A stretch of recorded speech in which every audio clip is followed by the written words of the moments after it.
Welcome back to the Create Harmony podcast. So this is a place where we celebrate everyday joys and we pay attention to good things that are happening all around us all the time. You don't want to miss these things in the busyness of your life.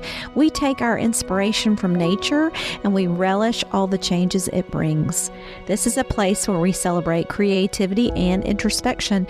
But don't worry, everyone is welcome to join in and you can find your place here. And also, while you're doing that, you might just take a few minutes to lift your spirits and find some fun in your everyday routine. So this is episode 115, and I'm your host, Sally Burlington. So we have been doing winter well-being for this whole winter season, and we're nearing the end of our series, and I would be remiss if I didn't touch on the topic of rest. So nature rests in the winter. That's what the whole winter season is about in nature. It's an important part of thriving, learning how to rest well. And one of the first things I'll say about rest, if we're going to talk about rest, one of the first things I'll say is, this is a reminder to you, rest is a thing. It is not solely the absence of a thing. Now, as Americans, we're not great at it. We often equate resting with laziness or sloth. But once you learn how to rest well, it can be life-changing. So last spring, we really did a deep dive into this. We talked about all the different forms of rest that were outlined by Dr. Saundra Dalton Smith. So there are 7 different types of rest, and sometimes you need to get the right type of rest in order to feel restored. If you want to learn more about that, you can go back and listen to episodes 62 through 69. So check that out if you want to know all about the different forms of rest. Today, we're going to talk a little bit more about the concepts of Sabbath and Selah. So these are concepts that have been around since ancient times. Sabbath day is observed in many religions, lots of different religions. It's a day of rest and spiritual reflection and connecting with our community. It's celebrated by religious traditions all around the world and goes back for millennia. So the origin of Sabbath, the concept of Sabbath, originates from the Jewish tradition. It's first mentioned in the book of Genesis.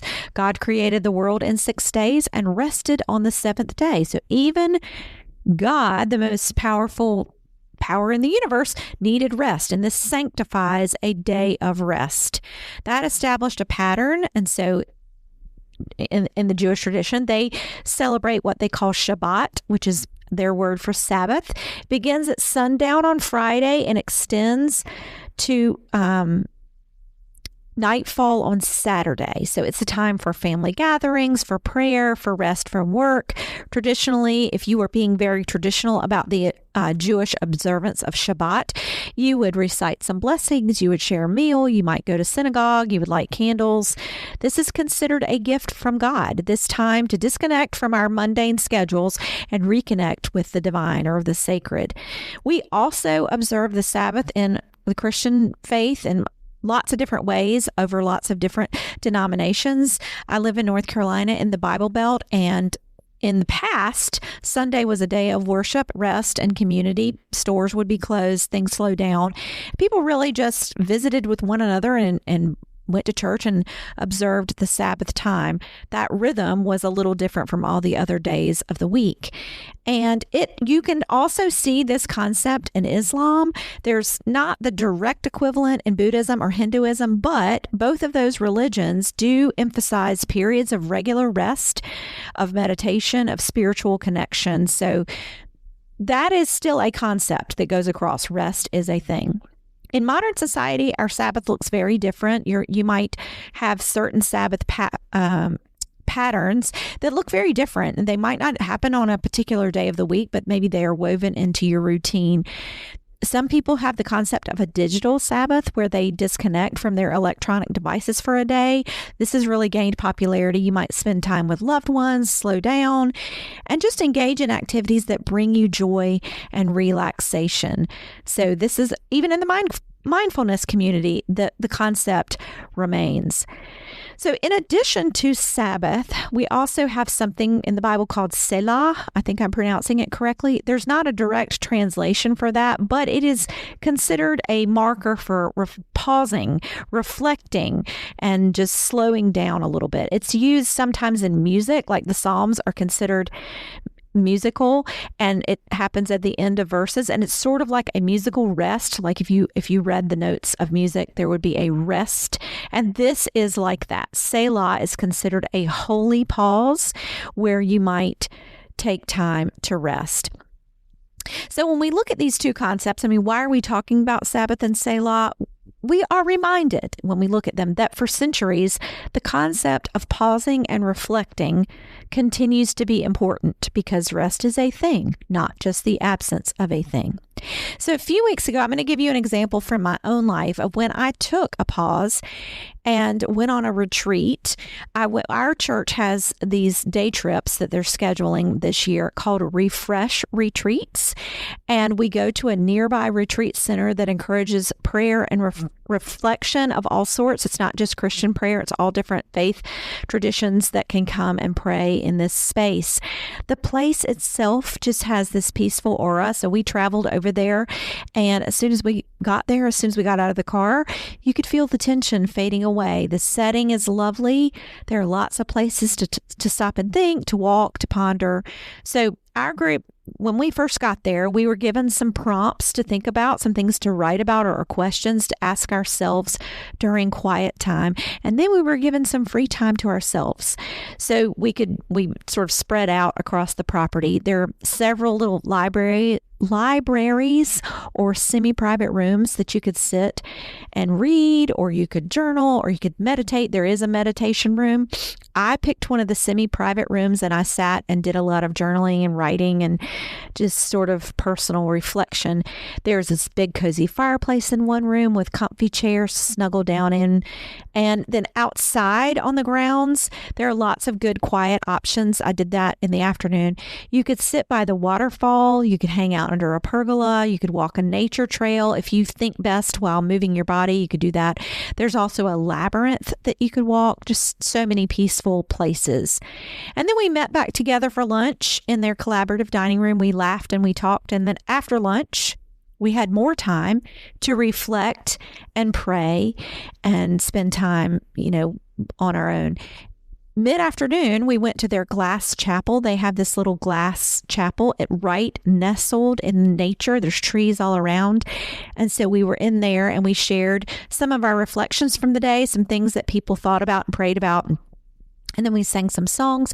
And then it was time to journey back to our town. And, our refresh retreat was over. You can spend the night at this retreat center, but we went for the day. And the beauty of that was you could just step away from your life for one whole day. You don't have to pack. You don't have to sleep anywhere else. And you get the chance to do something Sabbath-like. And some of you are listening to this and you are thinking, that sounds amazing, and I want to do something like that. Now, there might be some of you that are thinking, no, thank you. This is not what I want to do. That is not my way of Sabbath. So you'll have to reflect on that and figure out a way that you can Sabbath in your own version of Sabbath. But for me, it was the greatest gift to have time to step away from the noise of my life and think and process. I really appreciated the things that came up for me, and I just found it very restorative. So all that to say, you need to find a way to rest. And if you are feeling burnout and overwhelmed, whatever way you're currently resting might not be what you really need. So you might want to consider a different approach. You can go back and listen to those episodes to see if a different type of rest would be a better fit for you. So last time, rest is a thing, not just the absence of a thing. So for our closing today, I'm going to share an excerpt from a book called Sacred Rest, Finding the Sabbath in the Everyday by Cheryl Wunderlich, and it goes like this.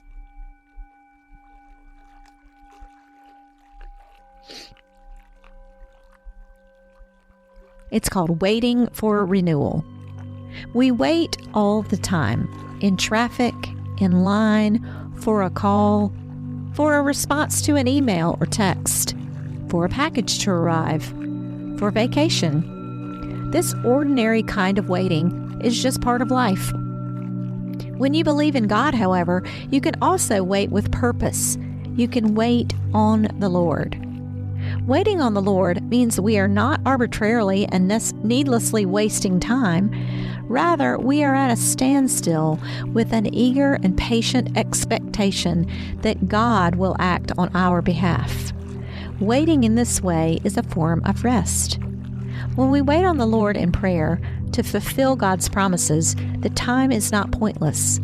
God uses that time to renew our strength.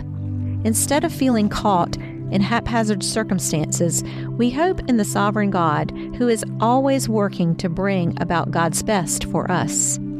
Perhaps waiting is God's built-in mechanism to keep our world from running so fast that it spins out of control.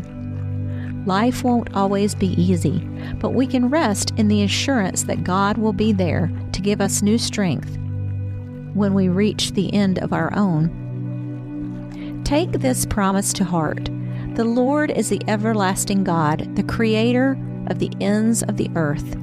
God will not grow tired or weary, and God's understanding no one can fathom. God gives strength to the weary and increases the power of the weak. What an incredible assurance. We never have to worry about falling apart because God is always there giving us strength. All we have to do is sit quietly, wait, rest, and be renewed, placing our hope in God to make us strong.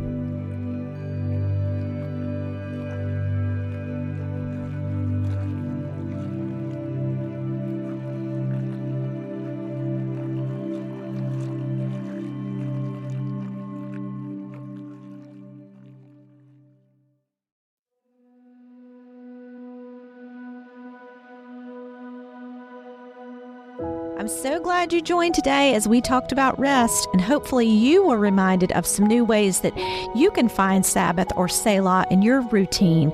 Maybe you'll find a way to go on a retreat just like I did. I know it will restore your soul.